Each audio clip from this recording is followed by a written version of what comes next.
Hello, everybody. A- As always, good morning, good afternoon, and good evening wherever you are in the world. I am Coach Paul, and this is Ola Prime's Market News Update. Senior U.S. and Chinese officials met in Stockholm on Monday for over 5 hours of negotiations aimed at extending the current tariff truce by another 90 days.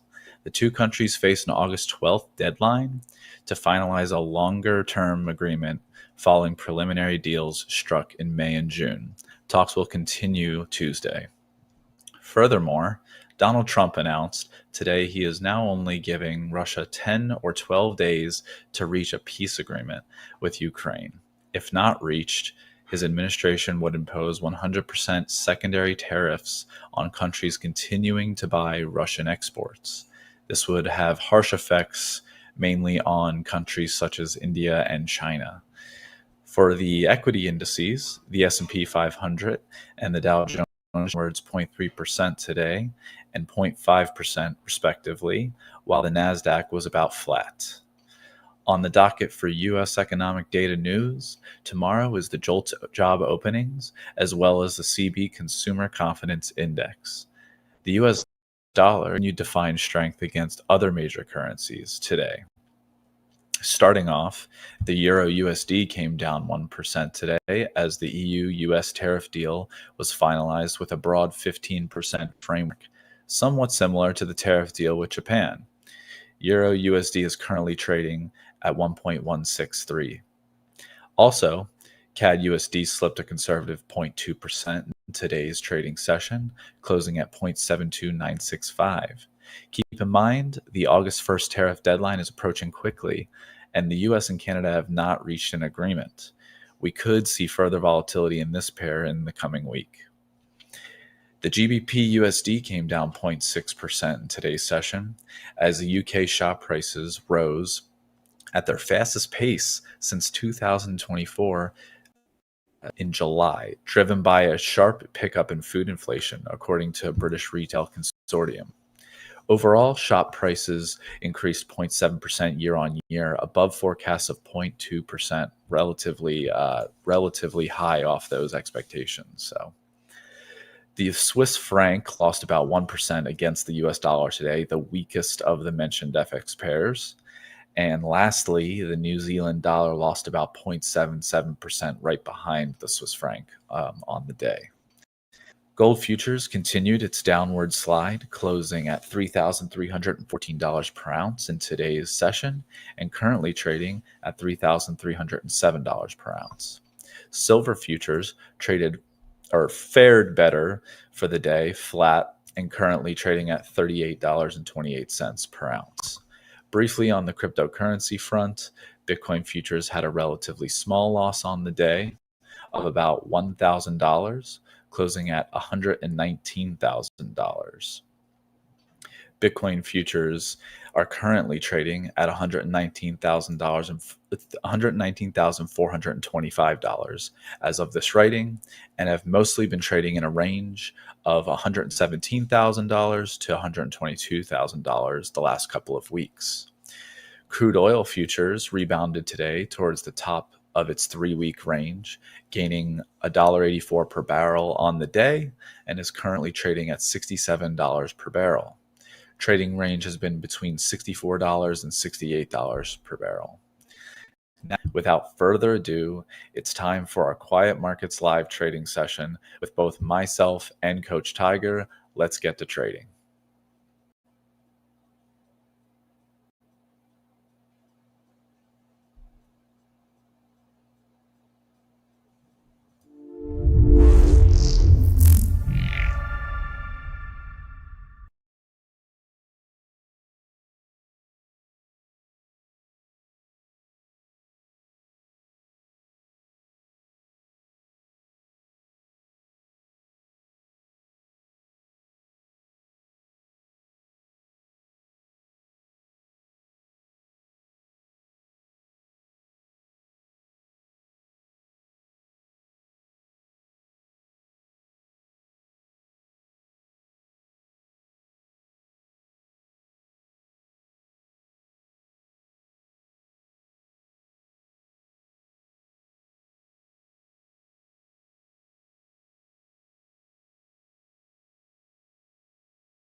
Well, hello, Paul. Heyo.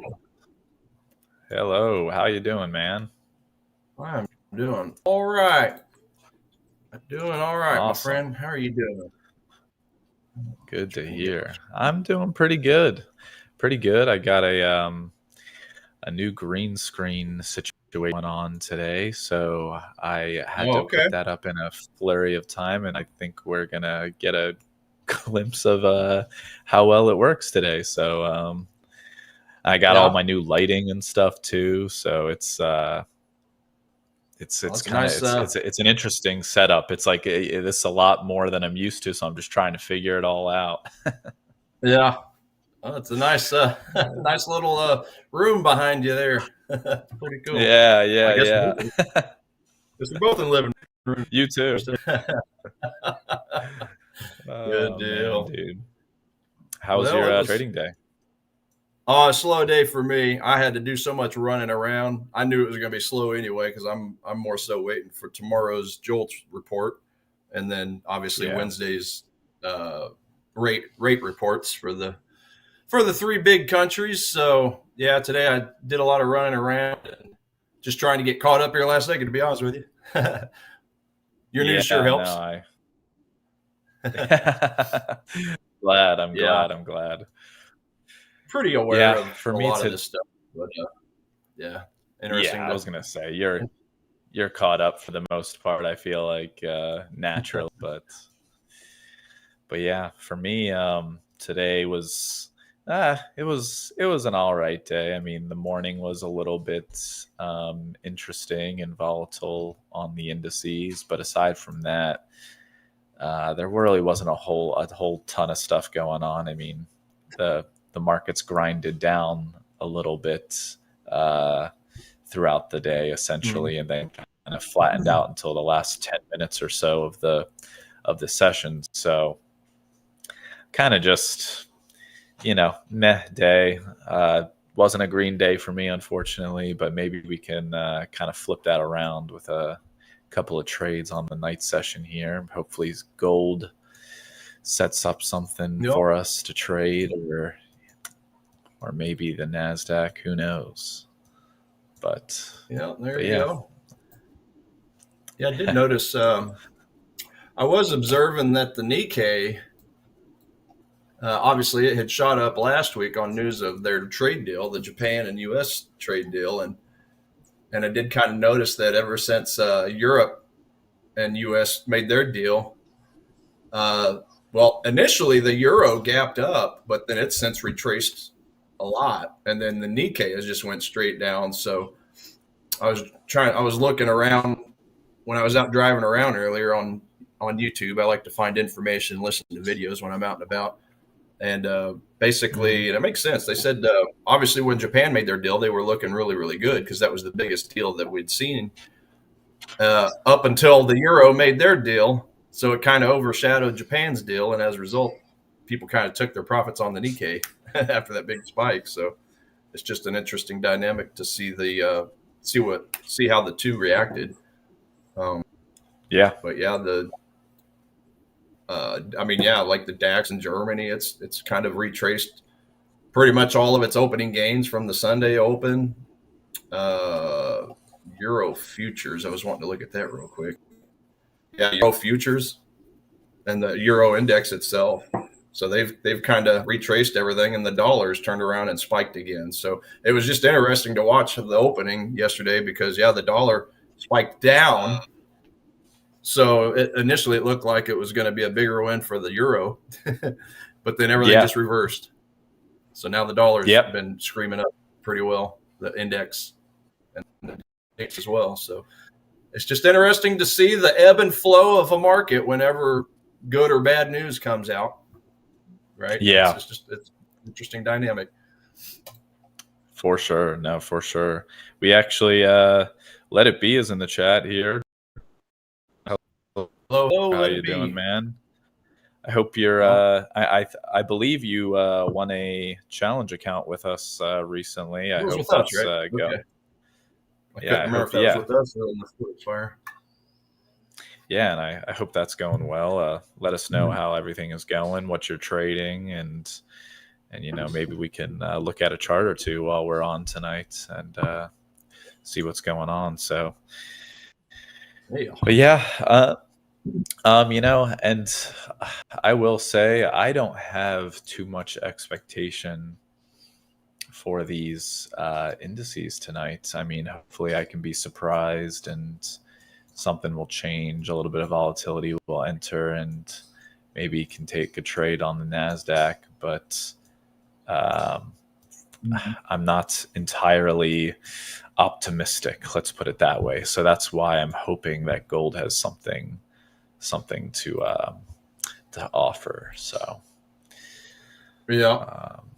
Yeah. I mean, currency wise, I mean, obviously the euro, most of the indexes for the currencies, just for a little context, yeah, they've all been down. And then the dollar is the only major currency that's up. So yeah, it's just basically all the Dixie and the XC and the Bexy and the Sexy and all the different indexes, right? For the currencies, they're all kind of in a little bit of a range, to be honest with you. I mean, I think everybody's just basically waiting. Just it's really the same or similar story every Monday, right? Monday is kind of like what I put on the news this morning before our Forex fire. It's just Mondays are usually slow. There's not usually hardly any economic reports that come out. That move markets. There was like one or two yellow folder events over the course of the day. It's so insignificant I can't even remember what it was. But yeah, it's all about Tuesday, Wednesday. That seems to be the more the more busier trade days. right. I came into the week, the market opened yesterday with a trade because Friday I was telling the fellas this morning. I had opened a trade after my Forex fire session Friday morning, and it was going pretty well. And well, obviously, I take my nap. I go to sleep after that from about 10 to 4. So I set my alarm for 3:30 because I didn't want this trade over the weekend. It was for a euro dollar long, and yeah, I just slept right through. So I didn't get to close my trade, so I had to kind of chance it over the weekend. And I knew that the U.S. and Euro was going to talk about the trade deal. And they were only 50-50, like on their confidence as far as actually striking the deal. So yeah, I just kind of chanced it over the weekend. But sure enough, it gapped up. The euro dollar did gap up because again, the euro gapped up, the dollar, but it eventually flip flopped. So I thought, well, it's going to be a little too volatile. I got lucky, so I'm just going to move my stop loss to break even, enough to buy a cup of coffee. So that's what I did. So definitely got lucky on that one. It of course came back and stopped me out for a small win. But yeah, from now on I might have to set 2 alarms. if I need to get it, since I'm sleeping during the New York session, essentially. So I thought that was interesting, but that's the only thing I did yesterday, today was just kind of and finally hit the stop loss for a small winner. So yeah, been out of the markets all day. Like I said, I had to do a bunch of running around today. So the most important thing that I'm trying to look for this week is any chance I get to sell the British pound, because that's really the main thing. That's the only currency outside of the euro New Zealand dollar pair. That's the only currency that's given me a bearish or a bullish bias for the pairs. So every single British pound currency pair, all 6 of them where they're the base currency, and then the other one where it's the quote currency, meaning the euro pound is the one where I'd be looking to buy that pair.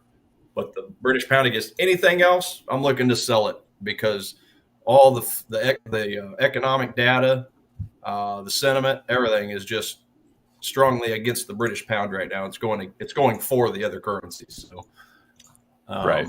So yeah, having said all that, I don't really have a ton of alerts set. I mean, I do have obviously the indices as well, because they're giving me bullish readings for the Nasdaq, the Dow, the S&P, and even the Nikkei. So the Nikkei still is, but when it comes to the Nikkei, I just need a deeper retracement because it did shoot up so high last week, and it has retraced about a quarter of it, or a third maybe at this point. of that big spike. But I just need a cheaper price if I'm going to have any interest in getting into that pair or that index. But yeah, it's all about selling the pound and getting some more retracements on the U.S. indices and the Japanese index. That's basically my trade plan for the week in currency land, index Yeah. land. Yeah, the pound is interesting. I like with following the news recently on like a lot of the currencies and seeing the pound really get, beaten up these last, especially this last like Mm-hmm. week or so. Yeah. And with that, I wasn't aware that the UK was like dealing with some like more inflationary economic stuff going on. So that was interesting to see the shop prices up a lot, like a 0.5% more than expected. It's no bueno. Mm-hmm. That is not good. Yeah. Well, I But mean, in the last 7 days, yeah, you're right. They have gotten beaten up. I mean, last week on the 24th, yeah, they had their services PMI number come out, which, as I always say, I feel like that one's a little more important than the manufacturing PMI. I mean, they had a very bearish rating for the currency and the market and the stock market. Forecasted 52.8, actual was only 51. That's a whole 1.6 miss. So quite the mm-hmm. miss on services PMI. And then yeah, retail sales, it's like they forecasted 1.2, only got a zero point 0.9 on that. So that was a miss. They did have a bullish rating on manufacturing PMI.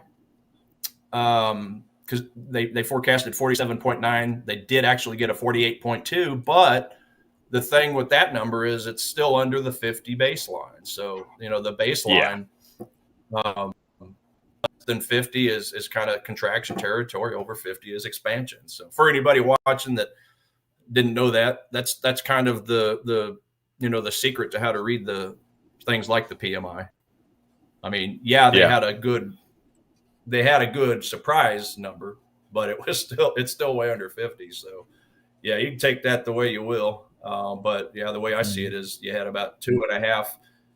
So I count that as a half a point each, half a point for the positive side, half a point for the negative side. So they basically had 2.5 negative readings and zero point 0.5 positive. That's kind of the way I see that. So yeah, you're exactly right. It has Yeah. been getting beat up of late.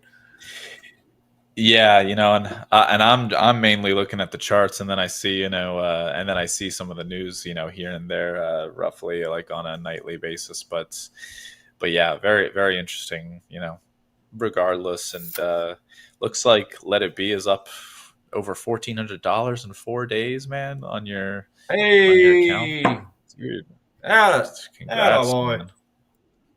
That is That's sweet. Like, awesome. and that looks like he's trading UAPY. That's I do want. I've told Tiger before, and I'm sure you've heard of the stream here. I've definitely wanted to trade USDJPY at some point to eventually figure that out and trade that. So don't hold your breath. I will, but I will get there. Um, Yeah. but yeah, he's liking Forex and holding trades for longer periods, not scalping. I like it, man. I like it a Yep. lot. Uh, he's Yep. holding That's it. positions in the NQ as well. Yeah, awesome, man. I'm thrilled. It's going well for you. I'm extremely thrilled. That's very awesome. Very cool. Very awesome. And keep us Yep. updated for sure. I mean, you're already almost being $1,500 up. You just now, just lock in and make sure you just slowly grind up to that 6% profit target you need in the account to get funded, and you're going to get there. Yeah, I have no doubts. So almost Yeah. so probably I don't Which know one if it did was we a get you? Let it 50K. be. Yeah, 10K, Yeah, was it? 50K, 25K. We have so many Ks running, going off, Paul. It's hard to keep track of everybody. It is. It is. I was wondering because if it was a 50,000 account, he's halfway there. He's basically halfway there. So in two Yeah. steps, prime challenge. Oh, okay, Okay. gotcha. Okay. Right on. Awesome. Well, shoot, you're already what 3% there, 2.5%, 3%. If you're up $1,400. Now I'm not the best at math, so I could be way off on that. That was a quick math guess. I'm not the math guy. My sisters are. They don't know how to spell, but I could outspell anybody. But don't ask me to do anything above basic math. So geometry was my best math subject, and it makes total sense because that's probably why I enjoy trading so much, just seeing the patterns and the charts and all that. But algebra, Yeah, no, no bueno. I don't like math when it has letters. Oh, dude, that was my entire college life essentially, because I did like a statistics track as well as my business finance stuff, and like that was all like, yeah, man, that's another level. That's another world of math, man. All your like literally all of your equation or all of your math is literally just letters, and your answer is just letters. It's just crazy, like leave the alphabet out of this. This should be a numbers game, right? Oh gosh. Good. Well, back end, if you want to just go ahead and bring up my chart as we're chit chatting, we'll just take a look at some indices, just to kind of point out what I was looking at. What is this? Daily? Yeah, I'm kind of like scouring through the Nasdaq and gold right now, seeing if I can find anything to take. And obviously, as soon as I take something, I'll let everybody know.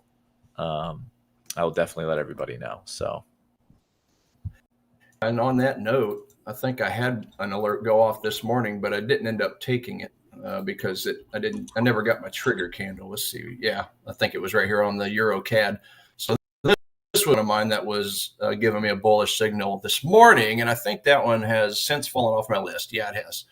So obviously no longer bullish, but I was kind of looking at this little on here. Yeah, I did get this little candle with a wick in it, but when it came to the candles around it, I just didn't get as much volume as I wanted to see down here. I wanted to see some more volume, but never got it.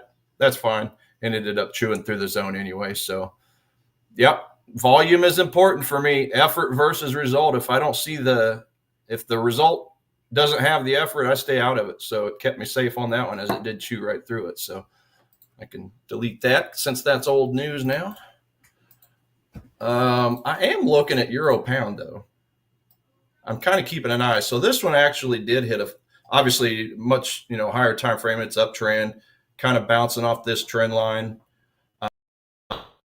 Demand zone. I do have a former resistance point. That's what that blue line is, going right through that zone. So that's potentially just an extra odds enhancer, and it's already hit. Problem is, right? So it's chewed through the zone just barely by like a couple pips or 1 pip. You can see that little wick down here.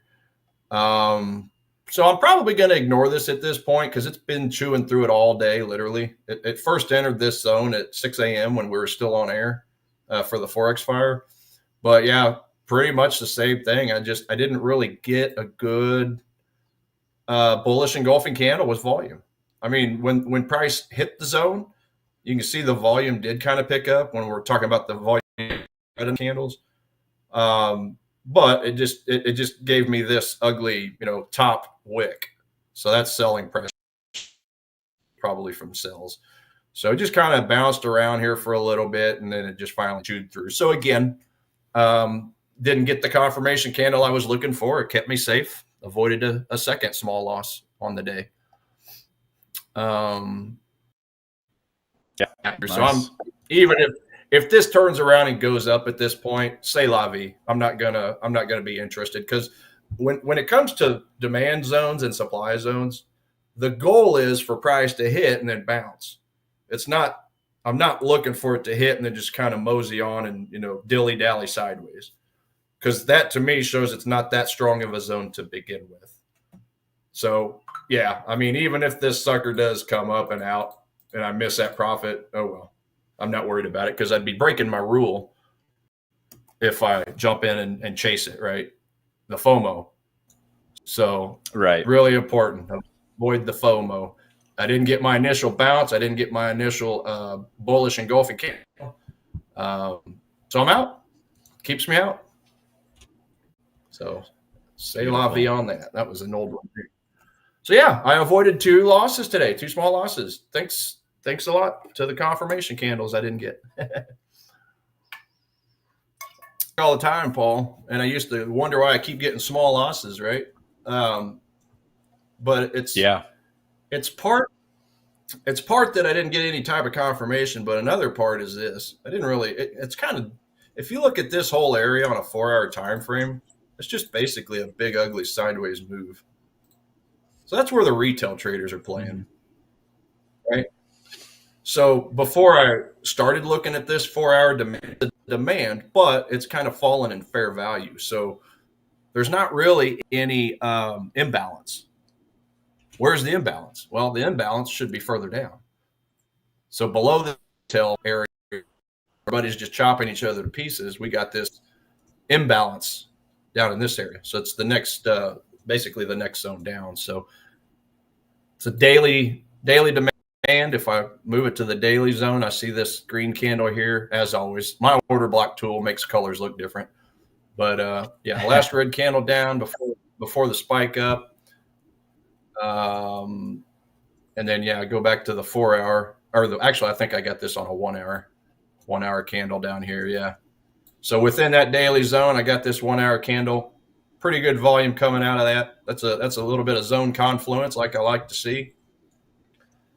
So yeah, that's really my next target for euro pound, because it has given me a score of a 7 still. It's been a 7 for a while. As always, 5 or higher is a bullish score. -5 or lower is a bearish score. So that just gives me permission to go and time a chart. So we all talk about who's the boss in trading. You've got your what is it? The tools that you use, volume profile and that kind of thing, right? Right. So on the technical side, and so my boss for me is the fundamental and sentiment top setups. That gives me permission to go look at a chart. And then I have another set of bosses that says, okay, if price hits your supply and demand zone, you got to have the engulfing candle. You got to have a candle with a wick. You got to have a volume spike. It'll extra points if it bounces off a trend that bounces off of an anchored VWAP line from the swing low points. So I got to follow my boss's orders, everybody. If I don't get those confirmations, I don't have permission to trade. So it's just the mindset. But yeah, I didn't used to make that a priority. I guess to just buys off of the demand zone, supply zone, and that was it. I wondered why I lost all the time. What was you gonna say? No, yeah, sorry. I was gonna say, yeah, for me, like with like the framework in general of like getting into a trade, I don't necessarily for my kind of system, I don't really have rules per se that I have to stick by aside from risk management related rules. But like there are what the market profile does is it just provides guardrails and like more of a ability to understand what bias I should have going into the day and where price might be attracted to relatively based on how much time and how much volume was transacted in a certain product. So basically just it gives and essentially if it sets up, you know what, I'm getting long, I'm going to get long. An alert. I heard it. The M&Q. Yeah, let's show Paul's screen back in. I'm just going to get long one contract at the moment. And then I'm going to allow myself to be able to get into more, a couple, 2 to 3 more contracts if we continue to break down here. My thought is we are now at the point in the overnight session. It's a little bit different with market profile stuff, but to kind of summarize it up, right now, we're relatively far off any levels from yesterday or from this previous regular trading high session or regular trading session, and the high of that session was 23,530. So we're about 10 points off of that right now. I would like to see price stay above that area. So you can see I just got long essentially right here, not great trade location, but I got long one contract here. I'm putting my price below that area. I'm actually going to put it below VWAP on the session, and 53. So it's 23,524 ish is where my stop is. If it gets down closer to 23.5, I want to get long another contract. And then if we see a reversal, I might add to that. If we see the reversal back upwards, and the target that I have at the moment, if we switch to like the 30-minute chart here, is the high of the overnight session or around the high of the overnight session from Friday, or Sunday night. Technically, it would be Sunday night's trading session, when we made like relative overnight highs relative all-time highs in the overnight session. So, Yep. But yeah, so I'm gonna be looking to hold for a move up to that area. If we don't hit that by the time our session is over, I'll consider holding further into the night, or I might just get out. Not completely sure. But based on today's general trading session in the NQ, being able to essentially establish support here down in like the 23,460 area and rally back up in the last like 10 minutes of the trading day, essentially, or we'll just say 30 minutes of the trading day, a little bullish to me. So, I mean, obviously, it's pretty easy to say we're in a bullish market at the moment. Just everything is essentially at all-time highs. So I don't necessarily want to be fighting anything to the downside too much. I do have a bullish bias, especially after the latter part of today. And yeah, I'll be looking to get long, continue to get long this NQ here. And looks like gold is, as I'm saying that, it looks like gold is making a little spike upwards. Let's see. I want to transition back to 1 minute here on the NASDAQ. And I am also going to look at gold real quick. NGC. Look at that. Yep. Jeez Louise. Should have been getting long gold. What am I doing? Polar Square, so Matt is his name. Hey, Matt, nice to meet you as well. He has a 5K challenge, and yeah, thanks, man. Thanks for, we're definitely going to have a great session, and yeah, you too, man. I hope your trading is going well. Let us know, what you're trading. It's always fun to hear what other traders are messing around with, so let us know what you're trading. Yeah, absolutely. If you need any specific charts looked at, let us know as well. Yeah. Coach Paul's the master futures trader. I stick with the Forex. Yeah. I will eventually humbly. Kind of like you with Forex, right? It's definitely on my radar as well. Yeah, I mean, I will say you do already kind of dabble in what we dabble. You just do the CFD side of things because, like, yeah, I mean, like we've talked about it before. You dabble in the NAS 100 and whatnot. So, I mean, I know the spreads are different and whatnot, of course, but you kind of are already there. But maybe one day you will be trading on the futures platform too. Who knows? That would be pretty. I'll stick with cool something to see Coach Tiger. I'll stick with trading something that's not going to show up at my front door because I messed up. Yeah, you don't want to be physically delivered any wheat anytime soon, or what? Yeah, I don't know how they can physically deliver an index, right? So exactly. Might stick with that. Literally. Yeah, I don't blame I you. I do check that not every time I blame hear you. it.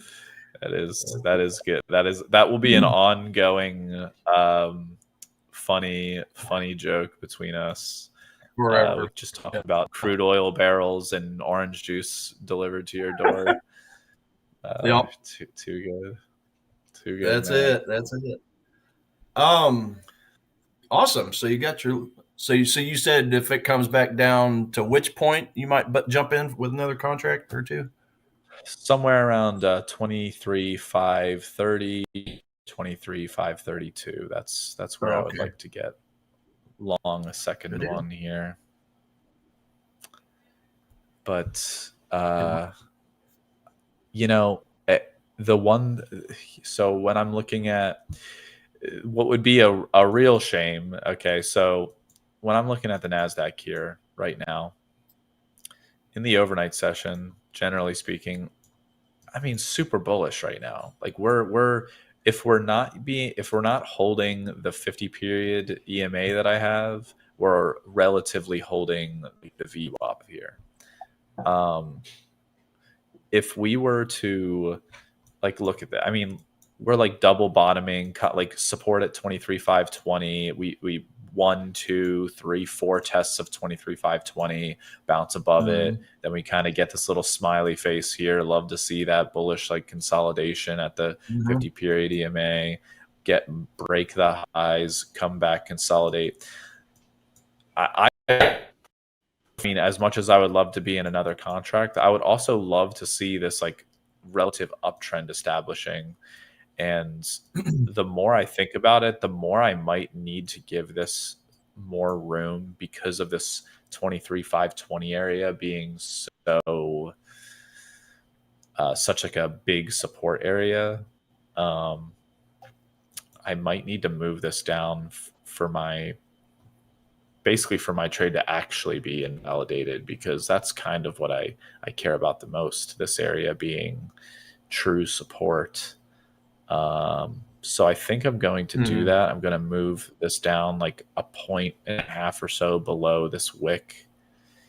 So that would Mhm. be 514.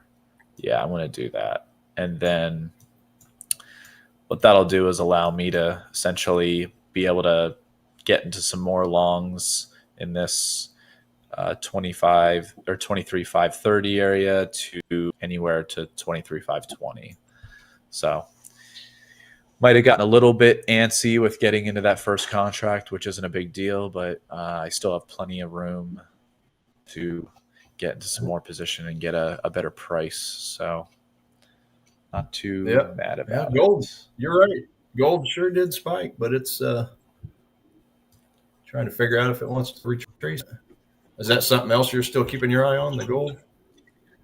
Oh yeah, definitely, especially with the overnight sessions. I want to be trading gold relatively, yeah, relatively frequently. So I'm gonna take a look at my market profile charts here on gold. Hmm.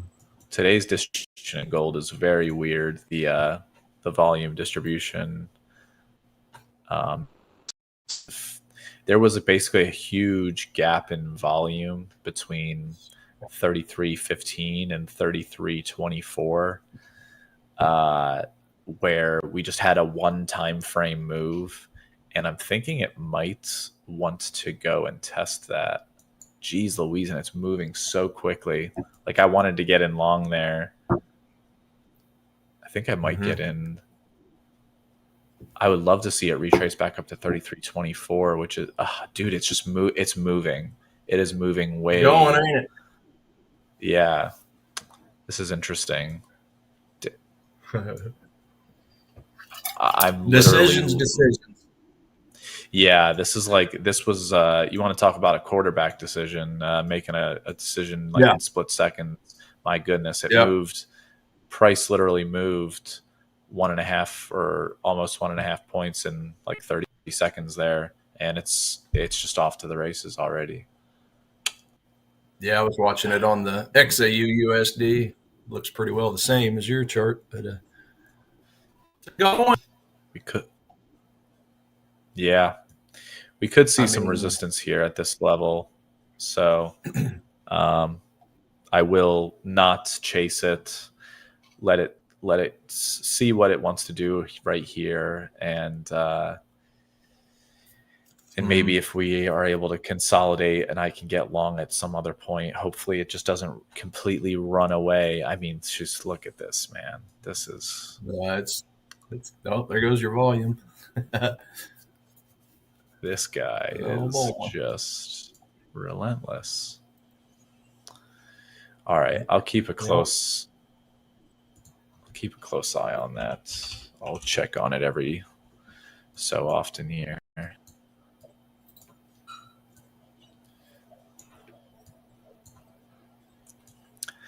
Good So you deal. can see the current Nasdaq trade I'm in. It's only got like a little bit more than a 1-to-1, which I of course want. Like generally speaking, I want 2-to-1 in Mm, terms of profit to risk. But on an overnight trade, I don't mind swinging for the 1-to-1s for the sake of not only trading on behalf of our viewers here, but also at the same time, just like it's still a relatively acceptable risk to reward, as long as you're able to win mm. 50% of the time, so or Yeah. 55% of the time, we'll Yeah. say, Well, with commissions. So Coach Michael on my Forex Fire stream, he does a lot of 1-to-1s, 1.25, 1-to-5, or 1-to-1.5. But he does it's automatic. I mean, it's his system is so mechanical and so smooth that yeah, I think what did he say? I think he wins around 60 something percent. Don't quote me on that, but enough to where it's profitable overall. So exactly. yeah, some people are really good at it, just like him. Yeah, me personally, I just feel more comfortable with the 2 to 3 to 1s. 3 to 1, 3 to 1 is really what I shoot for all the time. But it's got to be really good for me to drop down to like a 2.5 to 1 or 2 to 1. But 3, 4, five to Yeah. one, yeah, that's what I try to go, and that's why uh, what am I at, around a 40% win rate, something like that. So that's right there about normal, about average. But yeah, when I get the runner, it more than pays for 2, 3, 4 of the losses. So the small losses Yeah. that I take. So it's all in how you structure it and do the math. See, I can do that kind of simple math. So that's what keeps me. That's what keeps me safe and on the profitable side. But yeah, Yeah. it's just a matter of risk tolerance. Everybody has their own tolerance. So there's no right or Yeah. wrong way to do it. Whatever feels the best for you, the most natural. And we've talked about, I don't remember if it was us on a quiet market session that talked about it before, or whether it was one of the New York sessions where I talked about it. I was talking about there are hedge fund traders that there was like a instance I read one time about like a hedge fund trader that essentially had like less than a 20% win rate, but they made Yeah, boatloads of money. And yeah. it all comes down to essentially how much loss is your psyche willing to take, while knowing that your strategy, the 15 to 20% of the time that it's going to win, will make it all back and some. But are you okay with losing 80% of the time? And a lot of people's brains Mm-hmm. might not be They capable of can't just fathom. losing that often all the time and just saying it's okay. It Yeah. sounds easier than it is, because when you're actually putting on the trade yourself, and you're probably, when you are losing that much, you're probably starting to doubt that you start doubting things. You can't stick to your process, you can't execute properly, etc. And then your 15 to 20% win strategy turns into a 5 to 10% win strategy, and then all of a sudden it just doesn't work anymore because you're not able to execute. So it's food for Yeah. thought, with Yeah. aligning Yeah. a strategy, like a probability of a strategy, with what you're what you are mentally capable of, and you have to be very real about that with yourself. That's like a come to the truth moment that you need to have with yourself and what you're capable of. And there's no right or wrong in any of it. It's just there's no right or Mhm. wrong in like in the sense of how much loss you can take. It's just establishing a plan and a strategy with what you can take. So and You got to get good at losing Matt, in this game. For sure. yeah, that's the truth. That is the truth. And Matt says he's trading Nasdaq just closed positions, and sometimes gold on the private account, but more volatility on the gold trade, so less positive. Yeah, man, I get that 100%. Gold is a tough one. I think gold just takes a little bit of experience to trade, and that's also saying that to myself because I'm not a big gold trader, but I'm getting into trading gold recently. So Mhm. I'm just slowly learning gold, like how to trade gold and its tendencies and its personality of sorts. And also, Yep. same kind of goes for the Nasdaq. Like I've always used the Nasdaq just for analysis purposes to trade the ES for the most part, but I've been trading the Nasdaq now as well, and I'm also kind of learning its own personality and in the 1 to 5 minute time frames. It's one thing to do some analysis on the Nasdaq to understand or to try to see from the market profile whether we're in a bullish or bearish trend, what levels to look at, etc. It's another thing to trade to push the buy or sell button and then be in a Nasdaq position that is whipping around like crazy in the regular trading hours when you are used to trading something like the ES that's a lot more calm, relatively speaking, and usually you stay in trades a little like or you're inclined to stay in trades for a little bit longer, generally speaking, on the ES. Yeah. So Dog, yeah. that's basically the same as me. I mean, added gold, added a little bit of silver, added the U.S. indices, all to my repertoire just in the last year because prior to that, it was just all about currencies. But yeah, I started once I started learning how everything was interconnected. I realized, oh shit, I've only got 28 currency pairs, and there's not always a good trade setup. So let's start branching out into gold and Bitcoin. I've added Bitcoin. I used to chastise Bitcoin. People ask me if I trade Bitcoin or buy Bitcoin. I'm like, no, I don't. Until it behaves like a fiat currency, I'm not interested. So I was that guy, and then it just started. I started to see it easier, and so yeah, it's part of my repertoire now. So I apologize, Bitcoin, for all the negative things I ever said to you. Yeah, no, But yeah. there will be a day where I trade Bitcoin as well. There's micro Bitcoin futures, but you want to talk about Mhm. volatility? Wowzer, my goodness Oh gracious. yeah. Yeah. Yeah. Well, I mean, and plus I own positions in HODL, HODL, the Van Eck Uh, Bitcoin Trust. So I just threw some money in there whenever it came out. I don't even know where it's at. I haven't even paid attention to it lately. But yeah, it does. It's Bitcoin. I've started to see the zones a lot easier. I mean, before the volatility was just so crazy that it was just outrageous. But with Bitcoin especially, it just does a really good job if you look at it on a very high time frame. It just grinds sideways for a while, and then it just shoots up like crazy, and then it'll turn around and grind sideways forever, and then it might drop yeah. a pretty decent amount, grind sideways, big spike up. So it's kind of getting a little bit predictable in that aspect. So yeah, that's why I'm started adding it in over the last year.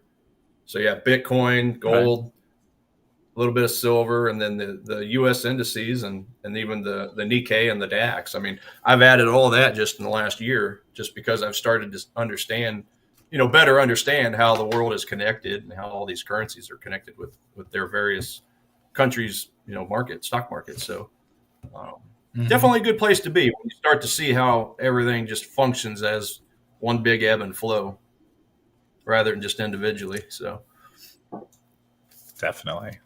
Definitely. good stuff. What do we got here? Uh, All right. Trying to see. So there will be I just am getting word that there will be a giveaway uh, Ooh, tonight. And the giveaway, yeah, it is happening during the session. And oh boy. we're giving away 2 accounts actually during this session. So we're giving away a 50K challenge and a 25K challenge. You do have to, in order to, there are a few things you must do. You have to subscribe to both the Ola Prime TV and the Ola Prime Global YouTube channels. Uh, Obviously, comment on the live session. Make sure your email is in your YouTube bio because it is very important. We need that in order to contact you. So go into your YouTube channel and then customize channel, and then click the customize channel button, and then you'll go down and there will be a description area where you can put your email in, and honestly put it in the description. And there's 2 different areas. You can put it in email and in the description area. So you really need to put it in that description bio area for sure. And the winners will be picked this tonight. So stay tuned until the end. How about that? Yeah, and that's about it. So yeah, 2 accounts today, a 50K and a 25K. I think that might be a first for the night session, giving away 2 accounts. I think Two, normally we only yeah. give 1 account away. So 2 accounts. So That's be ready. that's crazy stuff. So everybody get your goodies updated, emails. Let's make it happen. Let's make it Yes, happen. let's Post do that it. into the live chat. Let's see here. It moves too quick. Let's just do it. It you know how sometimes you can only put X amount of characters in, so it's doing that. Yeah, Let's get that in there real quick. yeah. All right, there y'all go. I put that in the chat as well. So after I deleted part of it, actually I could probably do this here too. To enter, copy, paste. So it is now in the chat as well. If you need to see those instructions again. So yeah, get her updated. We're trying to grow this thing. So doing it is adding more accounts to some of you guys. So give it a shot. Let us know. Let us know why you deserve that account. Tell us your why. Tell us what makes you tick. All right, that's important. Trade an avenue to acquire money. That's all it is. But it shouldn't be the end all be all. What goals and dreams and ambitions do you have? That's really, and you don't have to necessarily tell us if you don't want to, but something that you all should think about is, why do I want to make X amount of money trading? Is it to take care of a elderly parent? Is it to build a business? Is it for college fund for your kids, right?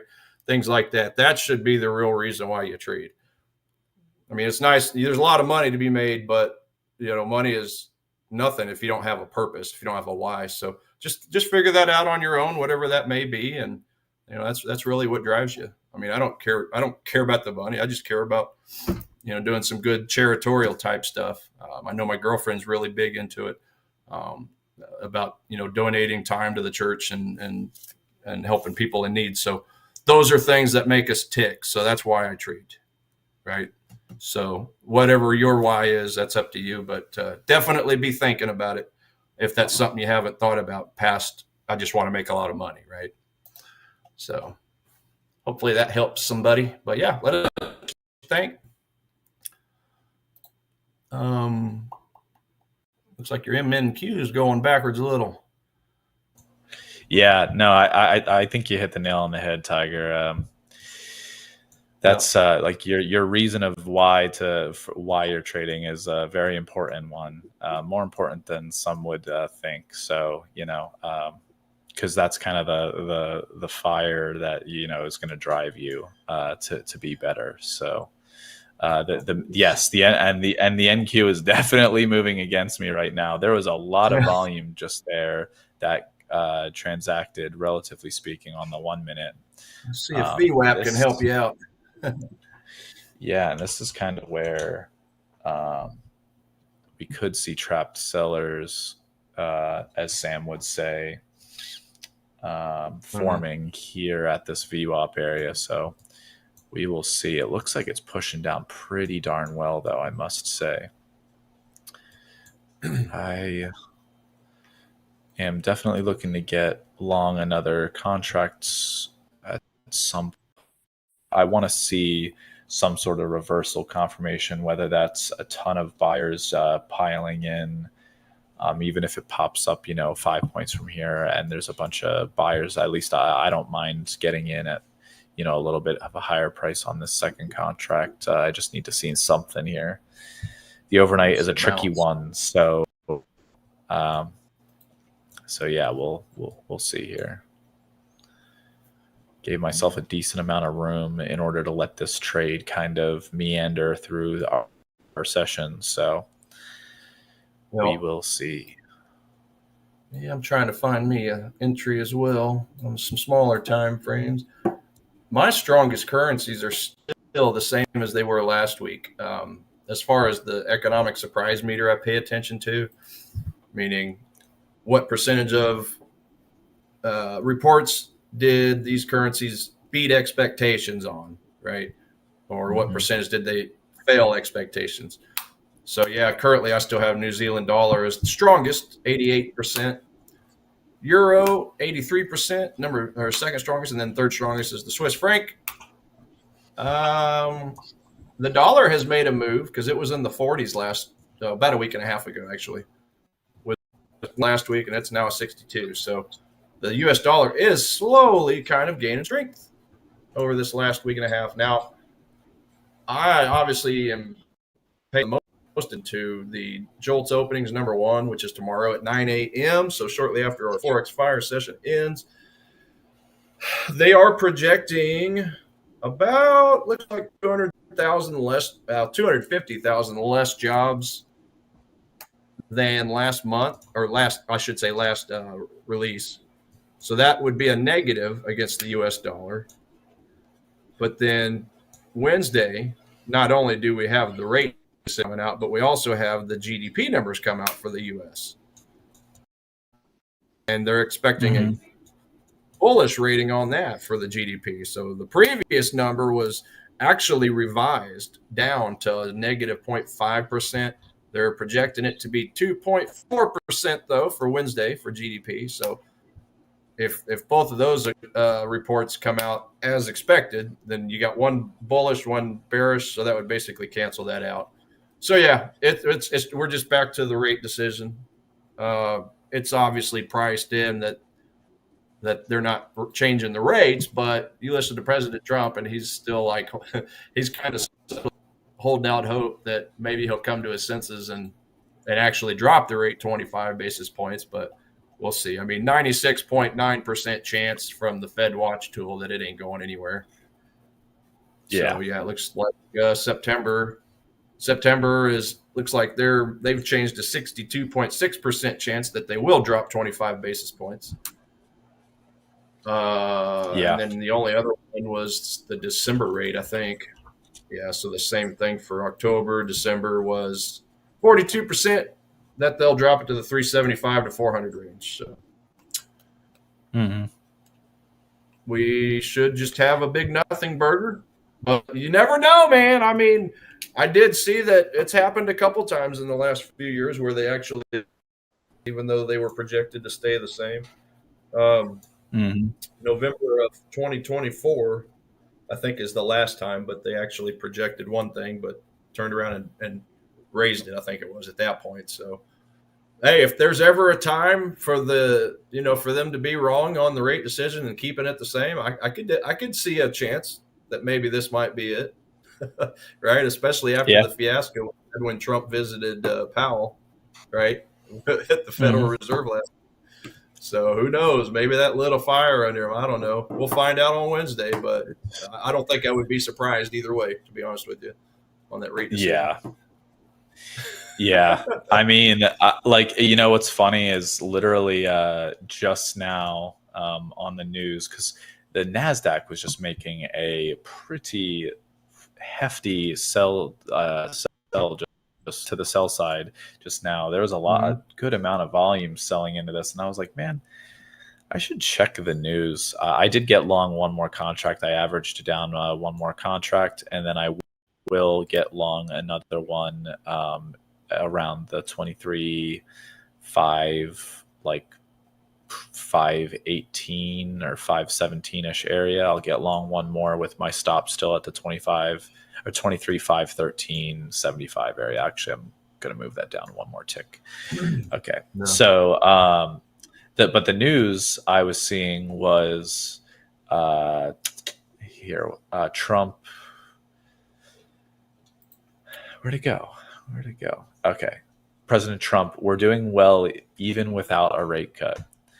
I have not heard, he has not stated that ever before. Like he's just been so adamant about getting the rates cut, and without acknowledging like, hey, by the way, the economy, relatively speaking, at the moment, like from a bird's eye view, is doing okay. It's not doing that bad. So it's really not doing bad. We're like stock market's at all-time highs. Yes, of course. Is like are there certain like indicators regarding like quality of jobs and stuff maybe that are concerning? I mean, sure, of course. But generally speaking, the economy is doing well with higher interest rates. So there shouldn't be this rush to cut, because if there was a rush to cut, then there really is a problem. A rush to cut would not be good. So it's better to be in our situation right now where we're kind of just meandering around the rates that we're currently at. But yeah, anyway, it was interesting seeing President Trump say, I'm doing well even without a rate cut, just at 10 o'clock, 10 p.m. Eastern time. So that was right before that. Right before that is when we started dumping, and so kind of interesting. I did hear him say it a couple times just in the last week, but prior to this last week, he hadn't really been saying that. I mean, he's been saying we've been doing well, but I think he's I think he's finally to the point of giving in, so to speak, like because he sees. I mean, I know his whole thing is he wants obviously to pay less interest rate on the debt, right? Yeah. That's obviously the thing, because I think he said each basis point of the rate would be something like $360 billion or $380 billion saved. So double-edged sword. I mean, you can make a case for and against it. Like, I get it. Inflation has dropped. Certain prices have gotten better, and obviously the interest rate or the interest on the debt that we're paying back. So I totally get it, but like you said, I mean, there's no point just drastically cutting it if things are kind of naturally coming down or getting better. So it wouldn't surprise me, it wouldn't upset me either way they decide, right? Drop it, keep it the same. Because at the end of the day, it shouldn't matter to you and I, right? Because all we care about is trading the price action. Exactly. As long as markets are kept relatively stable, as long as the markets are stable and we're not getting into like markets where like headlines are just driving everything, that's all I care about, is just relatively not predictable price action, but like just stable price action where we're not getting a headline from Truth Social about Trump threatening something or the other. And I just want to get past all of that, and then me too, and just have like just regular old data maybe, and like and you just deal with the Fed, let alone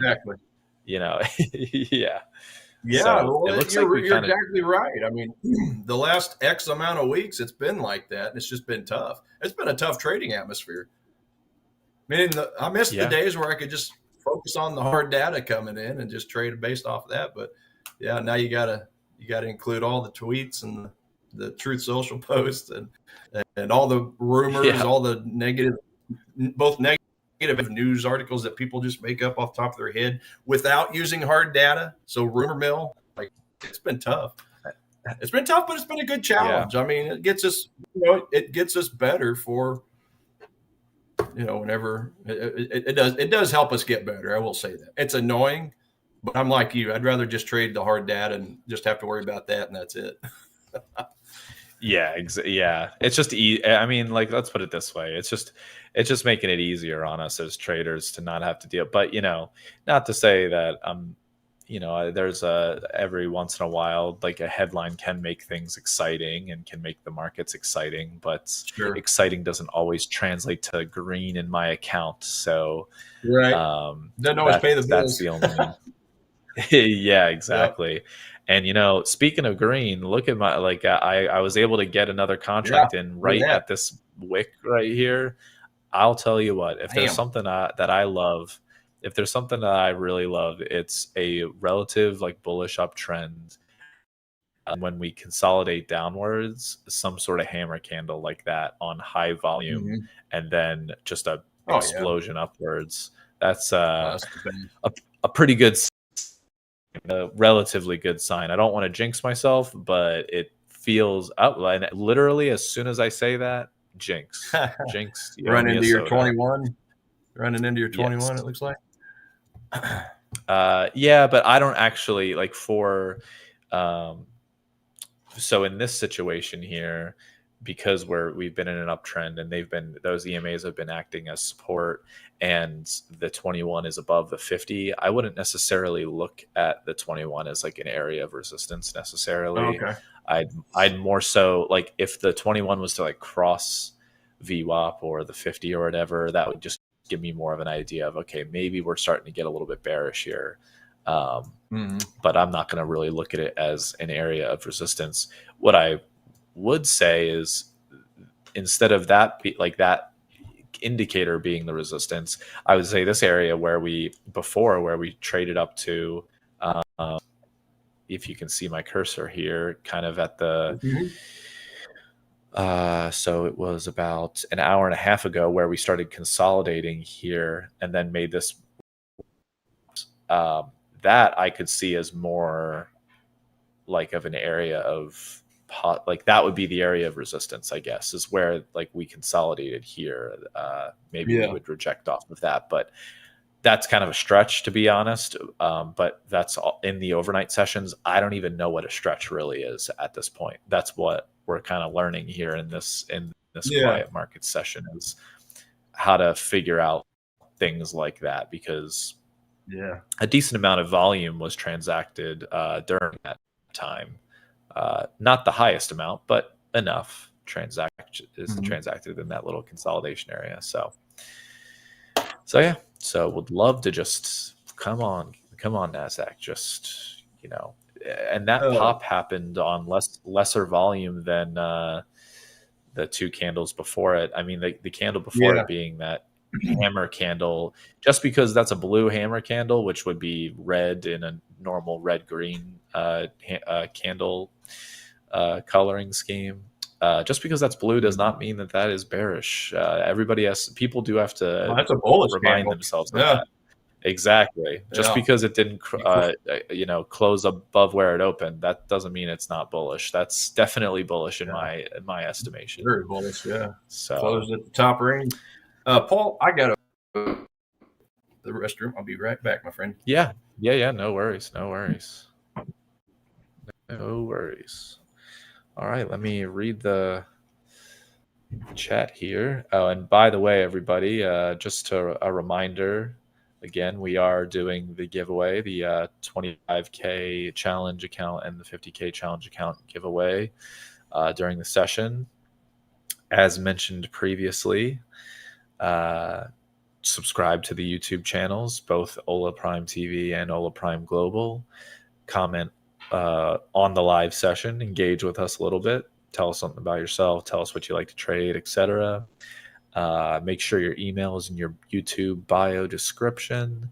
And then, yeah, just stay on the stream until we announce at the end. And yeah, because the winners will be picked live. So definitely stay tuned. And on top of that, while you're at it, if you like to trader talk and whatnot, we have a Discord as well. You can join our Ola Prime Discord. We have two Discords. We have an Ola Prime Forex Discord, and we have an Ola Prime Future as well. So I'm on the Futures Discord. You'll see like Coach Tiger on the Forex Discord. So all good stuff to follow and learn. And there's education, and there's talking about charts and everything and levels that people are for a variety of products. So definitely give them a follow and yeah, and say hi to me. So I'm on there every morning, That's right. usually posting my levels on Discord for the ES usually, and maybe like gold or Nasdaq or Dow. So in the chat here, got I apologize. I might botch your name here, but Chibuzor. Hey guys, I've been following the live stream for 3 days now, just on a different YouTube account. Got a 100K challenge last week. Friday was up almost up 3%, but back in the baseline now.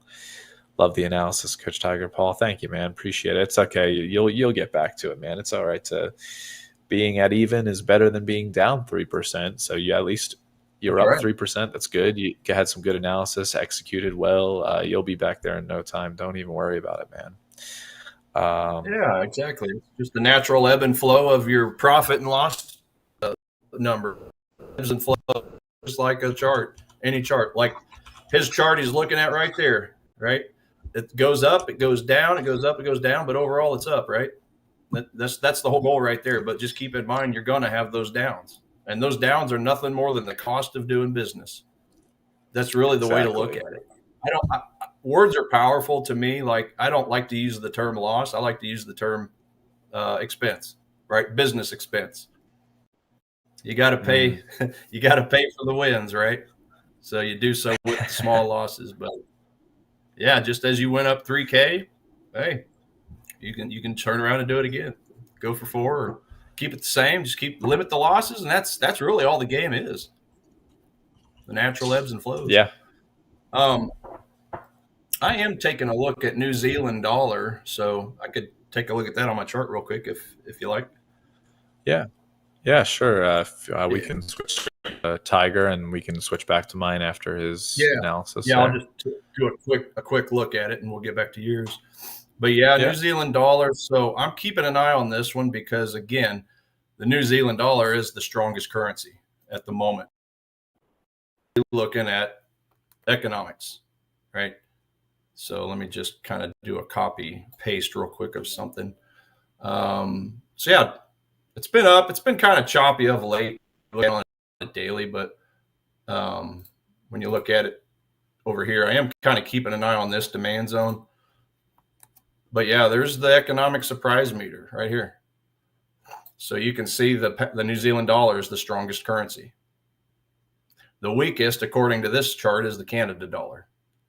Now the pound has been chewed up, obviously last week, or with the reports of late, like we talked about earlier. The pound was up in the 70s a week and a half ago, but it's dropped 20 points. So it's basically 50-50, right? Which is it's on a downtrend on its own, right? 70 to 60 to 50. New Zealand, it's just been in a steady 8% for at least a week and a half. So I just simply want to match economic strength versus economic weakness. So, well, it's still stronger than the dollar. Like I said, the dollar's kind of showing a similar strength, but the way I see it, Paul, is whenever they do release the rate decision, I mean, anytime you drop rates, you typically get a little bit of a negative reaction, right? So if I get into this trade right here, I mean, it is 20 pips. So my goal would be for price to obviously turn around and get up in this range, and then depending on where it's at, by the time the rate decision comes around, I may just go ahead and close out of it. But if we get a nice big spike up, might let it ride, because the reality is, like I said, I think either way, I feel like the dollar is going to go down a little bit on that decision, whether the tiny chance that they do drop rates or they just keep it the same. Because I think I saw that earlier, they've basically priced in about 64% of this move. Assuming it is going to stay the same. So yeah, for that reason alone, I'll probably just look to try to jump into a small position on this one. Just literally just matching up the strongest currency with one of the weaker ones. I mean, Canada's the weakest, Aussie second weakest, or I'm sorry, pound second weakest. So basically dollars right there in the middle. So yeah, that's what I'm looking at. And when you look at the overall average, that's what this one is down here on the bottom right. That's basically averaging all the currencies together. So anytime you have something over 60%, which it is, it just indicates a more robust global economic outlook, kind of like it says there. So I do like that. I mean, that's looking good. And I think all those trade deals are kind of help. Confidence is getting better. The sentiments are getting better. So yeah, looking as always. Yeah, I do want to get a bullish engulfing candle of some type in this area. That's a 4-hour. I would want to see it on the 15 minutes at least. So that's basically it. Let me fingers see. crossed. What else did I see on it? Fingers crossed. And then, as always, I like to see. Yeah. I was going to say really quickly. I was going to read the comments real quickly. Let It Be was commenting his journey about hitting obstacles, and he wants to be a live trader. And after seeing, basically how our firm operates, and he does it for his wife and son and family. That's awesome, man. Perfect. And that we're the only prop firm that he's truly ever liked, and that's we really appreciate that, man. That we're just trying to educate and give opportunity to traders and establish ourselves as one of the best. So we really do appreciate the support. It's great, and thank you for being here on the stream with us. Then he also was and then Chabuzar commenting that he trades gold. Yeah, I'm getting there, man. I'm getting I'm learning. So as I stated before, I'm slowly learning gold. So I will eventually be there consistently with you trading gold, but for now I'm dabbling here and there as I can. So and Let It Be saying NQ is breaking his my resistance bar again. What's your take on it? I'm on the 2-minute chart. You want to jump back over? Yeah, we can jump back over real quickly. My trade's at break even right now. And yeah, so on the 2-minute chart, NQ is breaking my resistance bar again. I'm not sure where your resistance bar is necessarily, but what my take is, or what my thesis is of sorts, if we could switch back to my chart real quickly, back end, we can go back to Tigers right after I explain this. What my kind of thought is when I get out, like when I go to the higher time frames here, and I'm looking at like the 30-minute chart, for example, my thought is, in this overnight session especially, it just looks relatively bullish to me. Everything feels bullish. Especially like this morning in the regular trading hours, we had kind of resistance at the 520 to 525 area, and then we sold off for the day, and then at the end of the day we bounced back big time, and then in the that area and kind of holding it as support. especially when on this like 30-minute hammer candle you see here on pretty big volume. So we've been holding this uptrend relatively well, and then kind of basing out here in a support area of like 23,520 to 23,525. So that's why my stop is where it's at, because I need to give this room to allow it to kind of base out here to then push higher and break this recent high in the overnight, and hopefully have the ability to retest Sunday night's highs. But this could take longer than I'm expecting. I mean, obviously, move to happen in the next 45 minutes, but this could take 5 more hours. I don't know how long it's going to take, honestly, but would love for it to happen. Let's just say in 7 minutes before the session, so I can close a green trade with you guys. That would be fun. But Jabuza, okay, Paul, welcome to the team Gold. Thanks, man. It's seemingly it's an interesting we are an interesting team, I must say. Gold is a delicate one to trade. I will not be trading silver, I'll tell you that. I will not trade silver, but gold I am okay with. So yeah. Can't get a hold of the Hola Prime channel. Any link? Yeah, I'm sure we can provide you with a link for the Hola Prime global channel.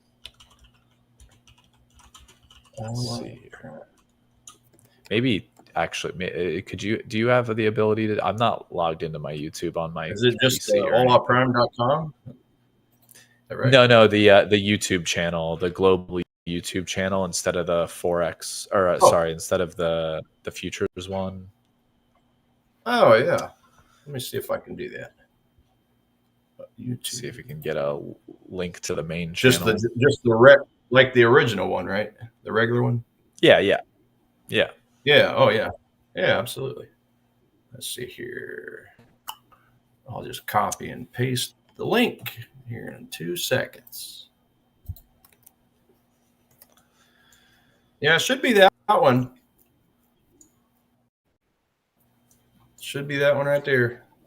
Perfect. Gold, for what it's worth, gentlemen. That's one of the assets I track on my top setups.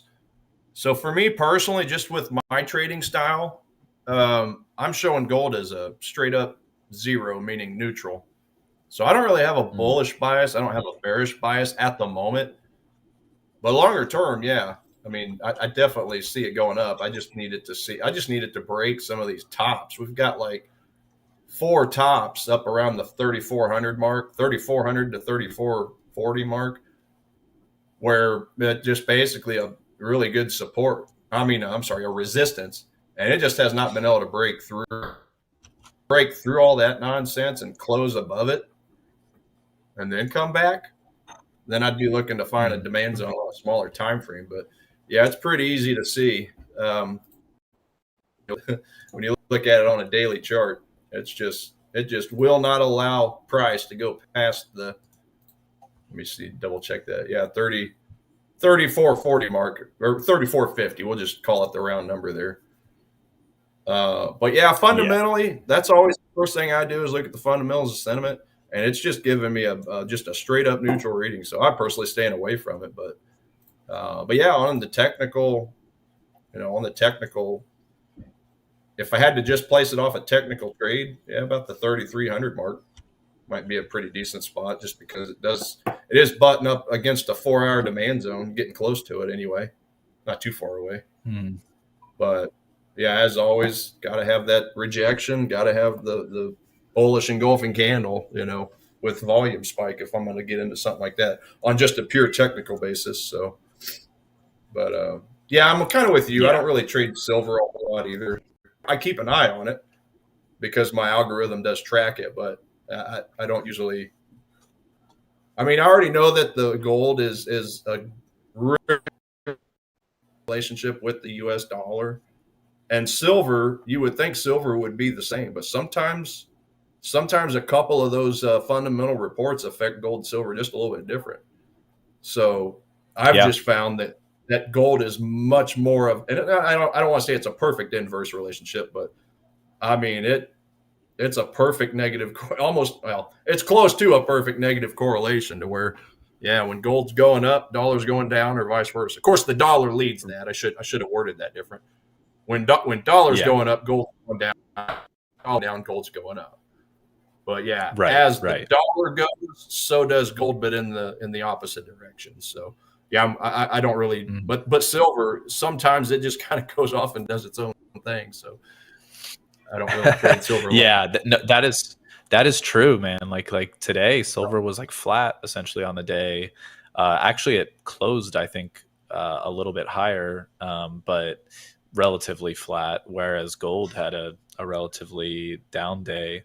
Um, Let It Be was actually like, this is funny that you mentioned this. Let It Be, trading gold and platinum. You're interested in trading possibly. I at one point did mess around with platinum a little bit. It is interesting. It is an interesting one to trade, and I'm not opposed to trading it still.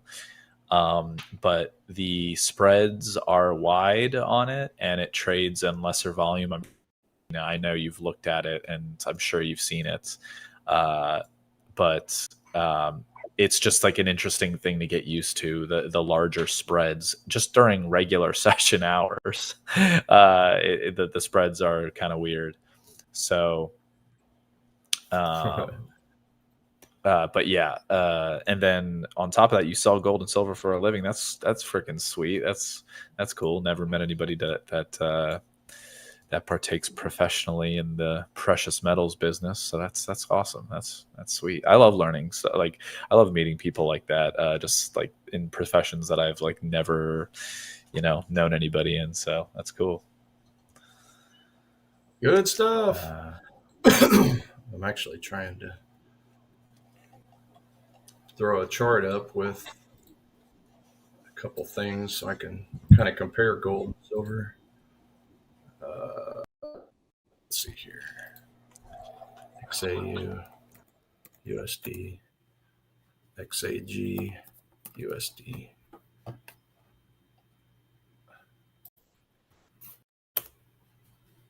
XAG. There we go.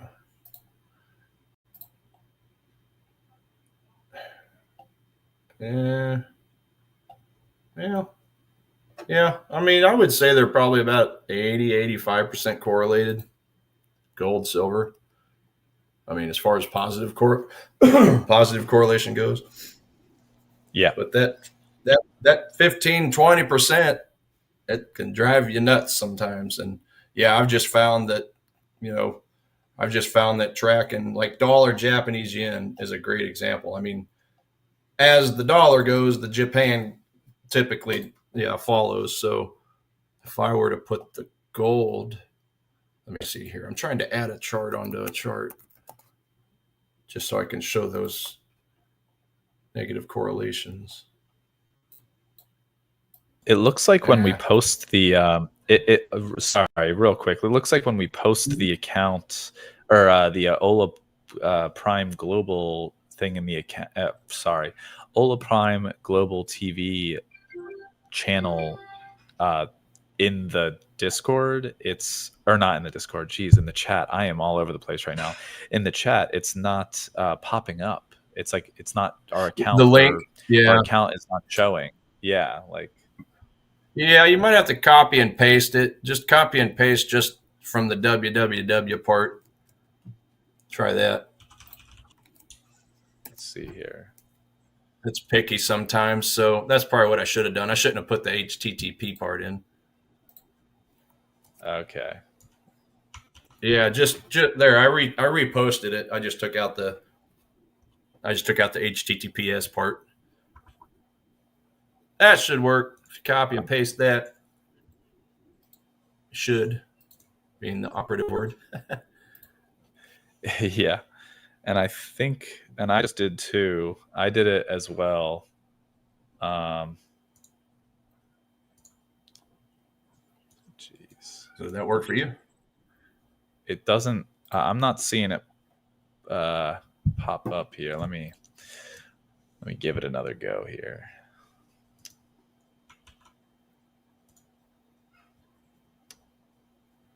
Also, we're doing.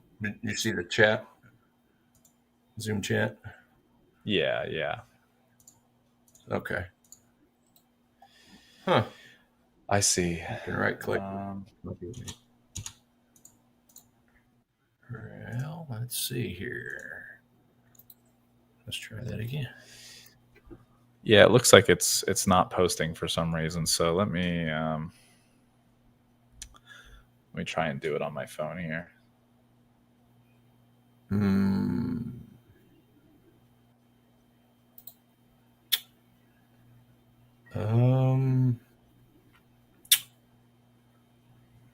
Yeah. Right click. Copy link address. You know what? What I could do is. No, that still ain't doing it. Okay. Well, either way, all you got to do is just type in at Hola Prime _global. That's all you got to do. Just type that in your YouTube search. That should be all you have to do. Or just copy just the Hola Prime _global, and then just literally copy that into your YouTube, and it should pop right to it. Yeah, that's actually exactly what you need to do. So here, well, I'll post what you need to just type into YouTube. If you search that in YouTube, it'll pop up as the first thing. Just click on the channel and then follow, and we'll do the random selection here for the winner, and once you're able to do that. So I guess the YouTube chat's a little picky and just doesn't let us post links. Apparently, is that what it's doing? Is that right? Yeah, I think so. Exactly. It's being too careful. It thinks we're going to spam people. Oh, there we go. Our back end got it up there for you guys and gals. Thanks, back end. All right. It looks like there was some confusion. We will be announcing a 50K account winner tonight, not a 25K and a 50K. We're just giving away a 50K account tonight. I'm also being told. Apologies, guys, Okay, so but just one. Yeah. Got it. Those or a 50K. Awesome. All right. We'll announce in 1 minute here. I'm just going to quickly look at my trade. I'll look at my trade real quick, see what's going on. See if there's any news happening. No. Okay. This trade is becoming like the volume is dying down again in the NASDAQ. So we had that kind of spike in volume occur to the downside, and then we got bought up here, and the volume is kind of just slowly dying, it seems, which I'm hoping is a good thing, relatively speaking. Hopefully the bullishness is like starting to settle in again. Sellers are going to start, exiting their positions while they still have the chance, and we just resume to the upside. That would be beautiful. But yeah, so yep, this is just the typical quiet period, literally, just like our show title is called. Just quiet. But I love this show because let's talk more mindset and a little bit more 30,000 foot economics and what really moves markets and stuff like that. So yeah, man. And it looks like we're the winner for the 50K challenge account giveaway has been selected. So let's actually just do that, because we're already a little bit late. We're 6 minutes late on announcing that. So they want their account. Let's get it done. Yeah. So I'll get a quick little drum roll, everybody. So the winner of the 50K account challenge is Chibuzor. I hope I am not Chibusor. pronouncing that name, but incorrectly. But Chibuzor, Chibusor. I like the name. I love saying that I love name. it. But Yeah, congratulations, I love it. awesome 50K account is massive. That is gonna be so awesome for you. I'm super excited for you. Heck yeah. Um, maybe we'll trade some gold together in your new account. All right. Well, I'll trade in There you mine in go. my 100K one step prime challenge account, and you can trade in your. And we'll maybe do some gold trades on the regular trading hour sessions or on the quiet market sessions when you come back Mm-hmm. here. So I do. I mainly am on quiet markets. Coach Tiger is on quiet markets every single night, Monday through Thursday. Thursday. But Yep. I am on Monday, Tuesdays, and Thursdays. I'm not doing Wednesdays usually, except for this week. I am actually going to be with you Oh, you on are. Wednesday. Okay. So yeah. So Okay. No Daryl, it definitely. sounds like. Yeah. Daryl is. I think he's taken a little small vacation of some sort. So Oh, okay. So you're yeah. stuck with me the rest of the week. No, friend. That's what it Nah, really is. fancy. You're stuck with me. You don't get That's a great. break this week. No, that's fine. I like it. I like it. No, Daryl's great. Hopefully, he Uh, has a good little mini vacay. We have great conversations too. I mean, yeah, he's the kind of guy that just gets to talking, and before you know it, the show's over. Right? That's been my yeah, experience with him on two shows. Just get the Jack and Jaws, yeah. as I say, Jack and Jaws. Before you know it, 2 hours is going like that. That's so Um, true, man. Daryl has a lot. Coach Daryl is a very personable guy. So I'm not yeah, surprised. yeah, good stuff. Great Good guy. stuff. And I was just cracking up at all y'all's art Friday morning when I was watching your show before I. Oh my Um, gosh, dude, so funny. but Some of the Daryl best. does owe that. Daryl owes that one win to me because as soon as they threw up my tiger art, the tiger emojis, that's when that price spiked like crazy. That Yeah, look on yeah, his face, yeah. like, oh, look at this. That That's a was so tiger funny, spike. dude. Oh my gosh, man. And you didn't get to catch the session that the 3 p.m. Eastern session that we had today, but oh my gosh, dude, the creative team really went all out. We've had some mentioning of like the Breaking Bad series Yeah, I in saw like some of that. conversation in our trading. Yeah, Yeah, dude, some of the pictures that they that was just fun. did, the creative did. The creative team made a picture of me as Saul Goodman, Sam as Jack Pinkman, uh, Daryl as Heisenberg, I thought about and Troy as Gus Fring. It's so hilarious. It was hilarious, dude. I thought Too about good. putting on there as a comment. I thought about putting, wow, looks like Paul gave Daryl some of his hair Oh because my he had hair on, god. and you had thinning hair that looked like. Dude, it is so true. That was the worst comb over look of all time. Oh my gosh. But Yeah, it's all good. It's good all for in the good laughs fun though. though. It Yeah, yeah. re- Oh really my gosh, is. great. I was Um, about the picture with I was out the picture with the purple suit. You guys got to I'll say chat, you need to check out that stream just for the 3 p.m. Even if not to just cool. rewatch the whole stream, I don't blame you, but just to check out that 3 p.m. part with the pictures Well, I of know us I all. will be when we're finished. I know I'll be checking through it because yeah, that's obviously during my normal sleep hours. So I'll definitely get Yeah. to check it out. Yeah. Yeah. Well, Paul, I'm still quite a ways away from all my alerts. Not Yeah, really no seeing a worries. whole No lot at worries. the moment. But yeah, this is definitely the calm before the Jolt's job opening storm, right? Yeah. I'll tell And you then what. not to mention Oh yeah, well, not to mention the tariff. The the FOMC and the the tariff you were going to interest, the say. rates. Yeah, yeah, the rate Yeah, hikes, yeah, or I should say decline, or they'll probably keep it the same. But right.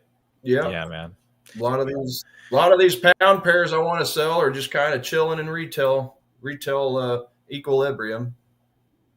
And Hmm. yeah, that's it. That's pretty well it. I'm wondering Only whether or not I should just thing. keep this uh, trade going on. If I should just let it Mhm. go, but part of me doesn't think that's a good idea. I think I'm probably just going to exit out a little bit after our session is over, but Mhm. before the session ends. Unfortunately, it didn't make. Man, would have loved to see a big move. We've had a couple of good moves in these quiet market sessions where I've been able to take advantage of a decent move or two in the Nasdaq, but today is Yeah. doesn't seem to be one of them.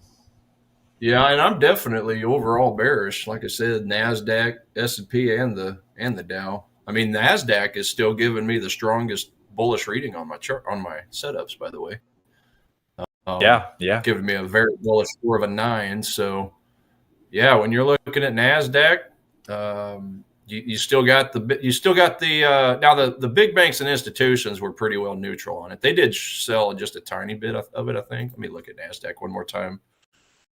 No positioning. Nasdaq. So Nasdaq minus 0.16%. That's the amount of shorts they added, right? So a very tiny amount. Actually, it hmm wasn't even that they added so many shorts. It was that they got rid of a lot of longs. So they did get rid of 9,400 long positions, and then they also got rid of 5,300 short positions. So they got rid of more long positions than they did short positions. So they didn't really add any yeah, longs. They just got rid of more. They got rid of more longs than they did shorts. So that's why it's just given a very very tiny minus 0.16% sell off, if you will. But yeah, yeah, when it comes to Nasdaq, you got the retail traders. Okay, the retail traders are net short. So obviously that's a contrarian signal.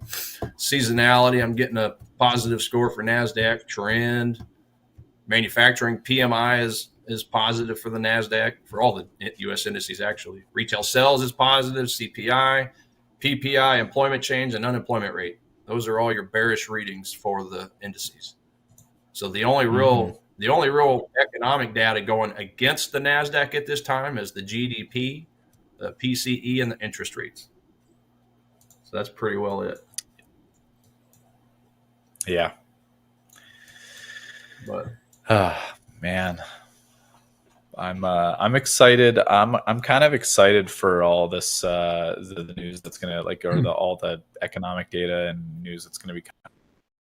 I'm yeah, hoping that there's a little bit more clarity on some tariffs, a little bit of clarity on the yeah, tariff yeah. stuff, but I'm hoping the August 1st deadline really brings the majority of the clarity with it. I know that they're looking to possibly delay the China deal again another 90 days. So that will Another just add 90 days. Yeah, another 90 days of uncertainty between us and China, which, great. Like it's just I would like for yeah, that band-aid to just be pulled off, but yeah. yeah. I mean, I agree. I agree. I guess if I had to choose between the U.S., having another 90-day stalemate with any country, the majors, I would rather it be China than the rest of the major currencies.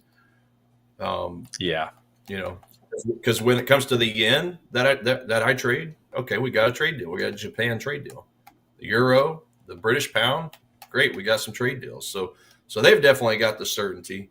And I don't even trade the dollar Chinese yuan. So like, yeah, I still want that clarity because that still will help all the other major markets since we're obviously a huge trading partner. They're one of the biggest Yeah. economies in the world, so you definitely want to have that stability worldwide. But yeah, I'm just glad to see that we've got the European deal and the pound deal and the Japan deal. So Yeah, and then I think Mexico and Canada actually didn't they just come up with their own deal the other day?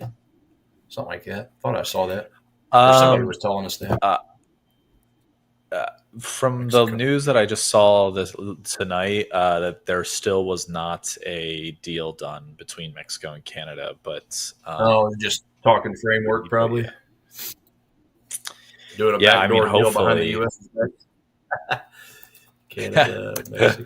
I mean, I hope that I mean, the Mexico and Canada are some big trade partners of ours, so I hope that can be figured out. As like, I hope the August 1st deadline brings clarity to those two for sure, no Mm-hmm. doubt. But yeah, all right, come on, Nasdaq, let's go. Let's make the move in the last 13 minutes. I mean, the volume isn't huge on this up move right here, but There you go.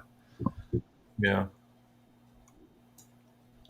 there you go. I would like to Like see it. 2 minutes for that candle to close. Give you a Yeah. nice volume spike right here. Would love it. There is an offer sitting at 23 534.75 of about 23 contracts. That would be nice for the bulls to just go and take it out right now to run to the upside here. That would show Mm. a little bit of buy pressure that I would enjoy. Believe it or not, 23, 24 contracts or 23 contracts is relatively decent at this point in the night. Um, but when I was talking about the selling pressure, like earlier, like I was seeing 47 lots trade, 43 lots trade, 22, 43, 47 again. Like there was even Mm. just like 15 minutes ago, there was a 34 lot traded at the bottom and a 33 lot traded about 20 minutes ago. So there are some decent sell orders, but closer to the top of the where I actually got in originally, closer to the beginning of our session, there was a ton of buying. So I think what happened was there were a bunch of buyers up here in the 23,540 area to 23,545 that got displaced. They got a little bit too Mm. greedy, and they all had to Yeah. sell off, and then they got back in down here to basically trying to get out of a bad trade position. Yeah. So that's what it feels like when I'm looking at the order flow and the heat map, at least.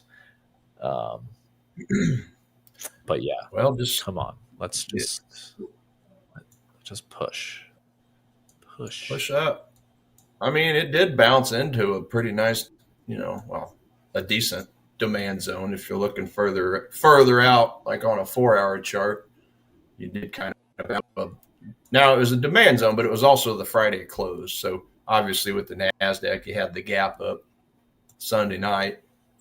So it basically just retraced the Yeah, gap, closed it, and had a really nice couple candles. Looking at the 4 hour chart, or even down to the 1 hour, you got the 1 hour candle from 10 a.m. Central today, or 11 a.m. your time. That was super, super nice. yeah, Just looking at the 1 hour candle. Yeah, that one there. And then you kind of yep.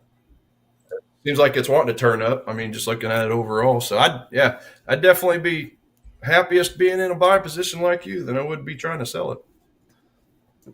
So maybe that'll push you up. Yeah, yeah, exactly. Come on, just keep putting it into the ether, putting those Right. that pot of positive energy into the ether. I would love it. Hmm. uh, That's the way you do it. you know, Let's see here. this is really right here. This would be fantastic to. It's okay if there's a little bit more consolidation to the downside here into like 23, Hmm. 528 to 523, 526. I'm okay with that to, maybe on low volume to then just see the buyers come back and pop this sucker up. Mm-hmm. We I'm the still the waiting buyers were on. not able they were not able to get through that 23 lot that I said was on the offer. So not the greatest there, but sorry, what were you waiting on? Oh, I've been stalking the DAX all month, just straight up Yeah. stalking it. I mean, it's currently got my favorite technical setup, and it's just been going in a little bit of a retail range now for what is this? Wait a minute. Oh, July 9th. Yeah, so pretty much all month. It's just been going sideways. But I've got a 4-hour demand within a daily demand, and that's just my current perfect. But it's just been floating above, collecting all this liquidity on either side. Go ahead, back in and just pass it on over just real quick to my chart. Show a quick DAX. Yeah, this is it, man. This is the one I've been watching all week. The boys on the morning channel said, "Don't marry it." but yeah, when you look at it on a daily, yeah, I mean it's. Oh, hold on a second. Zoom in, but yeah, you got this red candle here down before the big spike up. So origin of a strong move as always, you find demand. Vice versa for support. I mean for a supply zone, origin of a strong decline, but in this case it's demand. So love that candle. Love how price beat these highs over here. All that from this origin. Then you flip it on over to the 4-hour. I got a 4-hour demand right inside of that daily. That's my favorite. And it's in the center of the daily. That is my favorite confluence right there.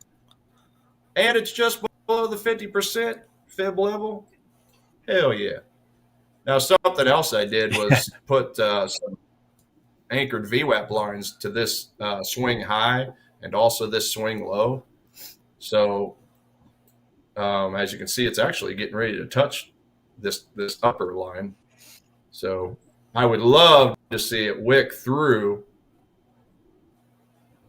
Just basically like I showed there.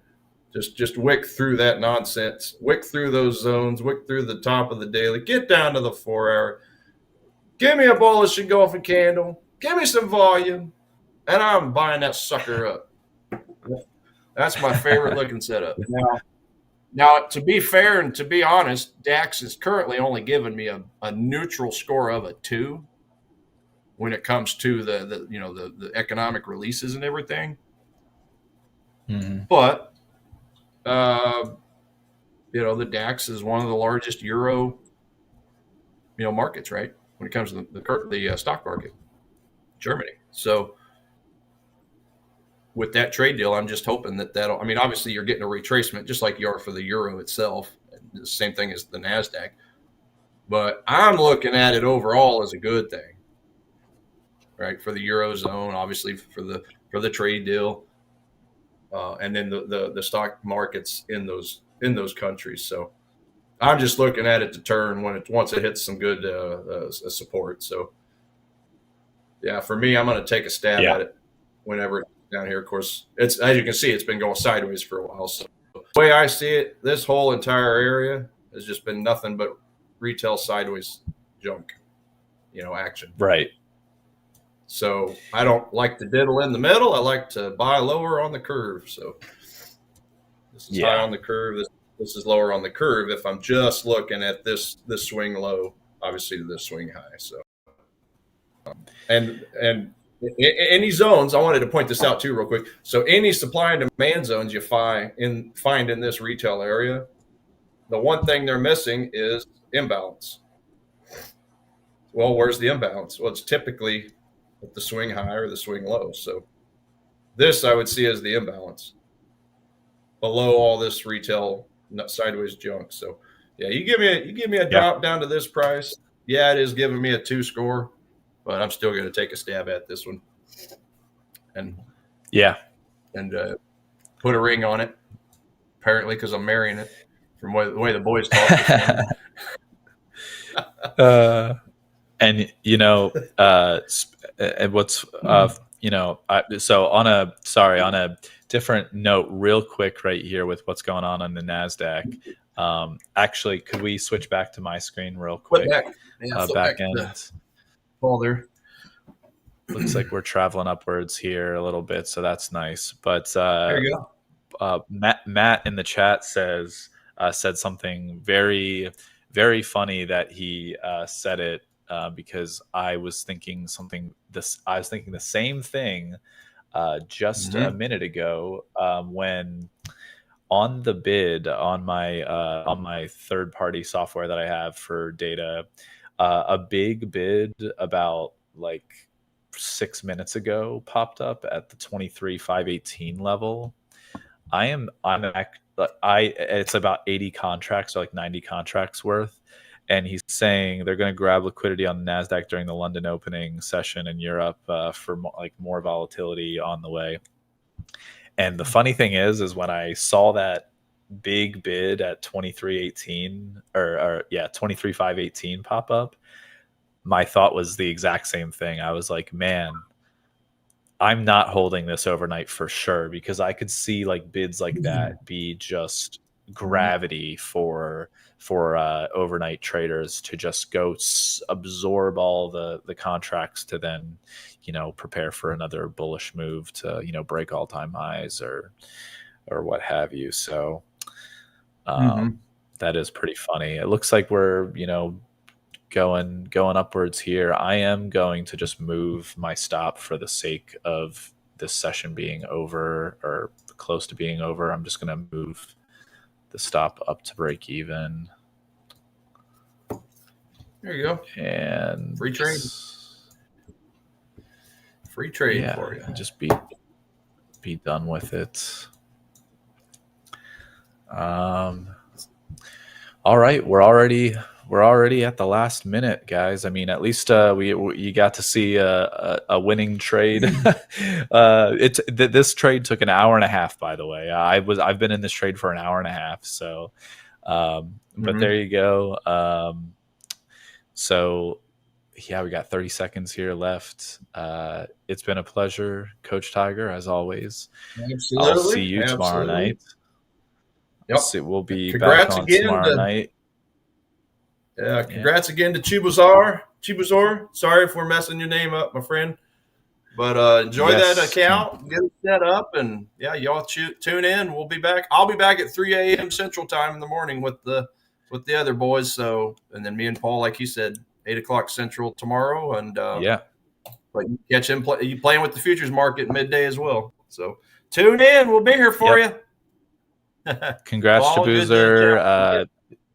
It was good seeing you. Let it be, Matt Pluvio, man. Obviously, awesome seeing you and trading with you tonight, Coach Tiger. So take care, everybody, and we'll see you again tomorrow. Alrighty. Take care. Hola Prime, trade with transparency.